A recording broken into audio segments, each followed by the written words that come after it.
Bonjour tout le monde, mon nom est Daniel Berger, bienvenue dans ma capsule quotidienne. La question que je me pose, est-ce que durant le confinement, il y a bien des gens qui vont prendre la décision, moi je suis plus capable, je dois déménager. Il y a différentes raisons pour vouloir déménager. Il y en a qui disent, ben, c'est parce que je dois agrandir l'espace, parce que c'est trop serré avec les enfants, quoi que ce soit, peu importe. Puis il y en a contrairement le contraire. Ils disent, qu'est-ce qu'on fait avec toutes ces pièces-là? Tu sais, on est dans la cuisine, la plus populaire. Hein. Ensuite, on est dans la salle de bain, le salon, la chambre à coucher, les autres plus ou moins. Qu'est-ce qu'on fait avec le sol qui est complètement fini? Un autre salle de bain. On va rapetisser, on n'a pas besoin de tout ça. Les gens, ils vont se dire, hey, ça me manque une cour, finalement. Là, je réalise, là, j'ai vraiment besoin d'espace. Moi, je suis un gars qui va à l'extérieur. Mon balcon n'est pas assez grand. Je veux une terrasse. Je suis trop loin des proximités. Si je reste à Montréal, je veux un métro qui est plus près. Je ne peux plus prendre la voiture. Je veux prendre le vélo, Bixi, quoi que ce soit. Il y a des gens aussi qui vont réaliser, surtout des sociétés qui vont dire, hey, le télétravail, là, ça fonctionne tellement bien. Vous êtes performants, des employés. Alors, il dit, pourquoi qu'on se casse la tête à prendre un aussi gros budget pour louer un local commercial avec tous les coûts et les responsabilités qui vont autour? La plupart des gens qui ont un local commercial parce que les employés viennent travailler, ben, ils ont souvent une réception ou du moins quelqu'un qui est responsable de l'endroit. Et salle de bain, papier de toilette à mettre là-dedans, quoi que ce soit. Le ménage, tous les jours, il faut faire un ménage. Imaginez si l'employeur va dire, OK, tu continues à travailler de la maison, gars, ta job était aussi bonne chez toi que au bureau. Alors, tous les frais que les sociétés vont se sauver. Alors, sauf que ça crée une nouvelle réalité pour les employés. Si tu es à la maison et que tu réalises que le télétravail, ça se fait pas de la maison parce que là, tu es sur la table de cuisine, tu tasses ton laptop, on mange, quand on a fini de manger, on ramène le laptop, on s'installe, continue à travailler, whoop, il faut retasser le laptop parce qu'on a besoin de la table à dîner, parce que tu n'as pas un espace bureau, ou même si tu as un petit coin bureau, mais c'est mal arrangé, c'est pas ce qu'on appelle un bunker qui te permet de te concentrer sur ton travail puis que tu rentres en mode travail quand tu rentres dans cette pièce-là. C'est super important, sinon on ne décroche pas, comme on dit. Il y a bien des gens qui vont dire, hey, moi, il n'y a pas de problème. Mon employeur me demande de travailler de la maison, sauf que j'ai besoin d'espace. Ça me prend une pièce attitrée à mon travail. Pour ces gens-là aussi, en bout de ligne, le budget peut être très avantageux, même si on rachète quelque chose de peu plus grand, parce que imaginez tous les frais qu'on sauve de travailler de la maison. En tant que courtier immobilier, je me déplace, ça va de soi. Comme tout le monde, présentement, depuis 13 mars, comme tous les courtiers immobiliers, je travaille de la maison. Et j'ai sorti une fois en 10 jours. Et je vais sortir aujourd'hui faire une autre épicerie 10 jours plus tard. Et quand j'ai sorti il y a 10 jours, j'ai dit, Caline, le gaz a dernier 80 quelques sous, là, ça m'écarte quasiment parce que j'ai rempli ma voiture là, 10 jours à ce moment-là. Et évidemment, elle n'avait pas bougé. Fait que j'ai dit, pour une fois, je pourrais bénéficier d'un prix très bas, sauf que ça fait réaliser que, tu sais, dépenses d'essence, de déplacement. Aller au bureau, que ce soit une carte de métro, que ce soit en voiture, peu importe. Tous les incitatifs qui sont autour du bureau, qui nous amènent à dépenser.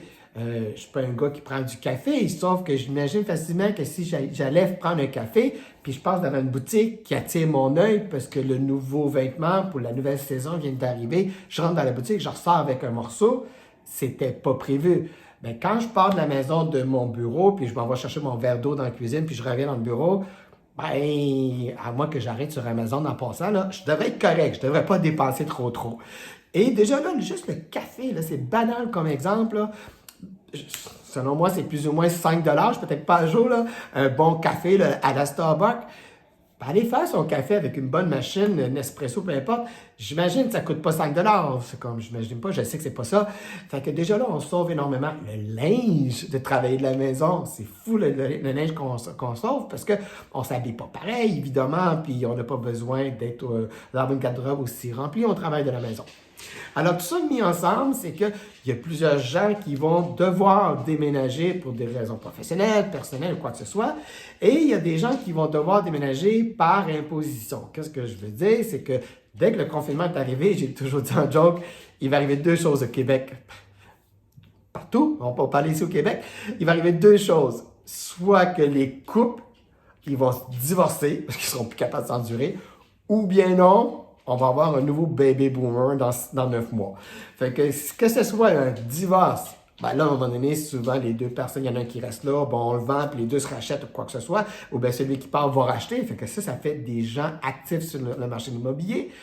Et s'il y a des baby boomers, ben souvent, on a besoin d'une pièce supplémentaire parce qu'il y a un petit nouveau qui arrive dans la famille. Fait qu'encore là, ça peut être des gens qui arrivent pour la première fois comme acheteurs, donc il va mousser notre marché de vendeurs, premier acheteur, première vente. Et ces vendeurs-là qui deviennent les premiers vendeurs vont donner des deuxièmes acheteurs. Donc, on estime plus ou moins 50-75 000 de budget supplémentaire par propriété. On fait ça 3-4 fois. Ça peut aller jusqu'à plusieurs fois, évidemment. Donc, celui qui vend aujourd'hui, dans 3 mois, ça a donné l'échelle que c'est le cinquième qui vend et qui achète une propriété qui en vaut 300 000 que la première qui a été vendue. Alors, c'est toutes des choses qui peuvent stimuler le marché de l'immobilier. Alors, ceux qui s'inquiètent, ils disent, on s'en va où l'immobilier? Est-ce que ma propriété va perdre la valeur? Est-ce que je vais pouvoir faire des gros bargains puis ramasser une propriété à 100 000 en bas du prix, de la valeur évaluée avant le COVID-19? Je ne vais pas vous décevoir, mais ça m'étonnerait que vous ayez des bargains de ce sens-là. Et ceux qui ont l'immobilier, je veux vous rassurer, ça m'étonnerait qu'on perde autant dans la valeur de l'immobilier. Qu'est-ce qui va arriver, selon moi, et encore là, je ne suis pas économiste ou spécialiste ou quoi que ce soit, toutefois, je suis quand même courtier immobilier, puis je lis beaucoup présentement, et selon moi, qu'est-ce qui va arriver? Il va y avoir comme un genre de petite pause, un petit ajustement, quoi que ce soit, pendant quelques mois, j'estime plus ou moins 6 mois, et par après, au pis-aller, ça va être un marché équilibré, au lieu d'avoir un marché vendeur qu'on avait avant que tout ça arrive. Puis encore là, dans un marché équilibré, ça n'amène pas les prix à la baisse. Dans un marché de vendeur, d'acheteur, on va amener un marché à la baisse. Mais pas un marché de vendeur, au contraire, et un marché équilibré, mais ça devient un marché qui augmente de façon sainement, plus ou moins 2-3 par année, etc., selon les quartiers, selon les réalités. Fait que, ben voilà, c'est mon résumé, c'est mon analyse, et on s'en reparle dans 6 mois. Et quand je parlais de budget, je pensais aussi aux fameux paiements, les reports d'hypothèque. Il y en a qui s'inquiètent, je fais pas quoi que ce soit. Je vais vous mettre en lien directement à la fin de celle-ci. Là, j'ai fait une capsule par rapport à ça. Si je résume en 2 mots, stressez pas avec ça. Reportez votre hypothèque. Ça ne fera pas un gros impact en bout de ligne. Toutefois, ça fait un gros impact pendant 6 mois de temps pour avoir le paiement d'hypothèque. Puis rendu à la retraite, là, on s'en souvient même pas qu'on a reporté de 6 mois, sauf qu'on va s'en souvenir qu'on a passé à travers. Alors, ça va bien aller. On a une belle journée aujourd'hui. Gardez le sourire, surtout soyez prudents. On lâche pas. À bientôt!